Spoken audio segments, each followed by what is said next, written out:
Look, I understand that things are going on in our culture, and sometimes that culture likes to creep into the church. In today's video, we're going to address the patriarchy. Feminism has actually crept into the church. Just check a couple of these things out right here. Let us go into the house of the Lord. I'm so glad to be in the house of the Lord with you this morning. Would you mind going ahead and praying with me now? Mother God, Creator God, loving God, holy God. You got preachers up here talking about they are against abortion. Good, so don't have one then. But don't impose your feelings on other people because your patriarchy is reckless. But in this video, rather than addressing that nonsense, I'm going to address a claim about the book of Genesis and how when the Bible was translated into English, they wanted to downplay God's plan for Eve because patriarchy. Let's go. All right, welcome back to the channel. If you haven't already, click that subscribe button down below. Give this video a like. At 500 subscribers, we're going to be doing a giveaway, so you don't want to miss that. Stick around to the end of this video to hear those details. But for now, let's jump right into this video we're going to respond to today. You've heard that Eve was made to be a helper for Adam, but the reason behind that translation choice might be androcentrism. Now, before we keep going with the video, to clarify what androcentrism is, if you don't know. Androcentrism is the practice of placing a masculine viewpoint at the center of one's worldview, the culture, the history, which results in culturally marginalizing femininity. Topple the patriarchy! So what he's saying here is that the translation of helper, that Eve was a helper, or in the King James translation, a helpmeet, that translation is a result of masculinity marginalizing femininity because patriarchy. Now let's keep hearing him out and see what he says here. In English, we read in Genesis 2 that God sees Adam alone and says, "I'll make him a helper suitable for him." Keep in mind the word suitable, which he doesn't talk about at all in this video. We'll come back to it. But the word that's used for helper there is etzer, and its meaning is much closer to rescuer. Because in English, the word helper generally implies subservient, someone helping from below. But in the 20 times that etzer's used in the Old Testament, it always refers to some kind of emergency rescue, like when David's on the run for his life and says that my etzer is in the Lord. Now, there is some overlap between the ideas of help and rescue, but one emphasizes Adam and the other emphasizes Eve. And when you have theologians in the 1500s like John Knox who are saying that it's their mission to battle the monstriferous empire of women, I don't think it's a stretch to suggest that maybe the translations of Genesis that were happening at that time might have been influenced by that agenda. All right, let's address some of the nonsense in this argument. So first of all, I want you to notice kind of some of the propaganda going on here, whether intentional or not. He says helper kind of carries the idea of subservience and then shows a video of a maid at that point. But that's absurd. We use the phrase help all the time without meaning subservience. For example, if someone has a car that the battery has died and they ask for someone for help to jumpstart their car with jumper cables, they're not viewing that person that is helping them as subservient. Or you may ask for a tutor to help you understand and have knowledge, but you don't view the tutor as subservient to you. Exactly the opposite. Or someone playing sports might ask a coach for additional help, and that coach is their helper. Doesn't view the coach as subservient. I object! And why is that, Mr. Reed? Because it's devastating to my case! Overruled. So the idea of help implying subservience is absolutely false. But let's address some of the claims made here. So he talks about that the word help here, etzer, carries the idea of rescuing. So it should be rescuer. Well, we can talk about that a couple of different ways. To an extent, that is correct, but not necessarily. It doesn't mean rescuing. It generally just means strength. It actually is a word that means aid or to give aid, to help. So that's why it's translated helper. Now, can it be used for an idea of rescue? To an extent, yes. We see this multiple times, primarily when it's referencing God being the helper, being the one from which the help comes from. But I want you to notice he quotes Psalms and it says, I look to the hills from where my help comes from. Where's my help come? My help comes from the Lord. That verse doesn't say from where my rescue comes from. My rescuer is the Lord, or my rescue comes from the Lord. It doesn't use the word rescue there. Why is it not translated rescue? Were the translators trying to slight God there? Were they trying to make the focus not on God in that verse? No, the whole entire point of that verse, the whole concept of that was to put the emphasis on God. So using the word help doesn't actually change the emphasis like the person in this video claims. Not only that, they weren't trying to slight God when they said, my help comes from the Lord. They didn't say my rescue, they said my help. Sorry, bro. Them's just the facts.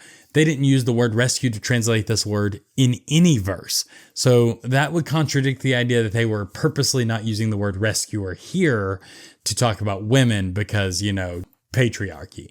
No, the word is always translated as help or helper. That's how it's always translated through the entirety of the Bible. So to claim that it should be in this verse doesn't really fit, nor does it mean that if it's not translated that way in this verse, that it's some kind of slight against women. The word rescuer didn't even really come into the English language until the 1530s. And the first English translations of the Bible were done in 1535. So the word rescuer wasn't really a common use term at that time. So it's not a term that would be used to translate this passage in the 1530s, even though he wants to quote something from the 1500s to try to claim patriarchy here. He also completely ignores the full phrase. You have to ignore the stuff. The word edzer is used in different places all throughout scripture, but this actual particular phrase, edzer kenegdo, which is the word that is actually translated help meet, which is the way King James translates it, or help suitable, which is what I told y'all to remember earlier. Keep in mind the word suitable, which he doesn't talk about at all in this video. We'll come back to it. That phrase is only used twice, and it's in Genesis 2 when it's talking about the creation of Eve. So this is not actually a term that is translated anywhere else in Scripture. And that second word is important. So that word, kenegdo, actually comes from a common word, neged. Neged in Hebrew means in front of, in sight of, or opposite to, when that word functions as a preposition or adverb, as it does in Genesis 2:18 and 2:20. But the word neged isn't the actual word used in verse 18 and verse 20 of Genesis chapter 2. The word is kenegdo, and so it has that root word of neged, but it also has a prefix and a suffix along with it. The prefix, which is the Hebrew letter kaf, is actually an inseparable preposition in Hebrew, and it's usually translated like, as, or according to in Hebrew, and that affects the meaning of the word neged. That kaf prefix means that the opposite definition of neged, where it means opposite to or opposite of, isn't actually the correct translation or correct meaning of that word, because that kaf prefix changes it to something that is like, not opposite. Now, what about the suffix? The suffix of this word in Hebrew is what's called a pronominal vav, or a cholam vav. It's what gives it that long O sound at the end of the word. And it's actually equivalent to the pronoun him. You're not being polite to the pronoun. So the Hebrew word kenegdo is actually made up of two prepositions and a pronoun, which actually makes it a prepositional phrase. When you add in the prefix and the suffix to this word, the lexicons and scholars who study this out give it the meaning according to what is in front of, corresponding to him, to Adam, or equal to Adam, or adequate to himself or to Adam. It's the idea of a corresponding counterpart. And this word, even though it's not used in any of the other parts of the Bible, it is used in rabbinic writings. And when you look at the word in rabbinic writings, it carries the idea of similar. So to say that translating it this way, a helper suitable or a helper corresponding to is to somehow subjugate women is simply false. The context of the passage and the full translation, not a single word, is actually saying that the woman is corresponding to or equal to the man. Rescuer would imply the man is in trouble and the woman is up here reaching down to rescue. But that's not the actual picture of the phrase. The picture is equal, equality. It's corresponding to, similar. You have the man, you have the woman, equal. And she is there to help as a strength to the man. That is the actual meaning of this phrase. So no, there is no subjugation of women here. There is no androcentrism here. Now, he quotes John Knox. He quotes a passage from a writing from Knox, but he's a little bit dishonest. The writing from Knox wasn't actually an attack on all women. It was actually an attack on what he claimed was an unnatural rule or regime of Mary Tudor, or however you say her name, of England. And it had secondary attacks at Regent Marie de Guise in Scotland and Mary Queen of Scots in France. It wasn't an attack on all women. It was talking about those women and their leadership in the monarchy, which is a completely separate thing than just an attack on all women. And actually, if you study his life, women actually loved him. He actually, not saying this is good for Christianity, but was somewhat of a ladies' man. He actually had followers who were women. He has correspondence that he wrote with his mother-in-law, Elizabeth Bowes, in which he comes across as patient and understanding, tender and caring, and not misogynistic at all. So this is sort of him being misrepresented, although many of the reformers, including Knox, weren't perfect people and had a lot of flaws. On top of that, he had no part in translating the Bible. So he quotes someone who has no part in translating the Bible to use him as evidence that the Bible was translated with misogyny. That's just nonsense. So in summary, no, the Bible was not translated with the word helper to be misogynistic.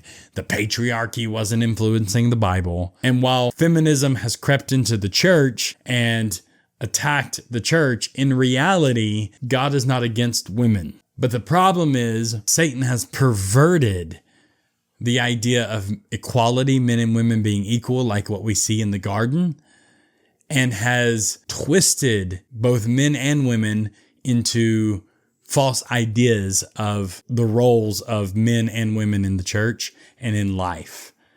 And it's time we get back to what Scripture teaches. If you haven't already, click subscribe. At 500 subscribers, I'm going to be giving away a CSB chronological Bible that goes through the Bible in an entire year with daily readings chronologically.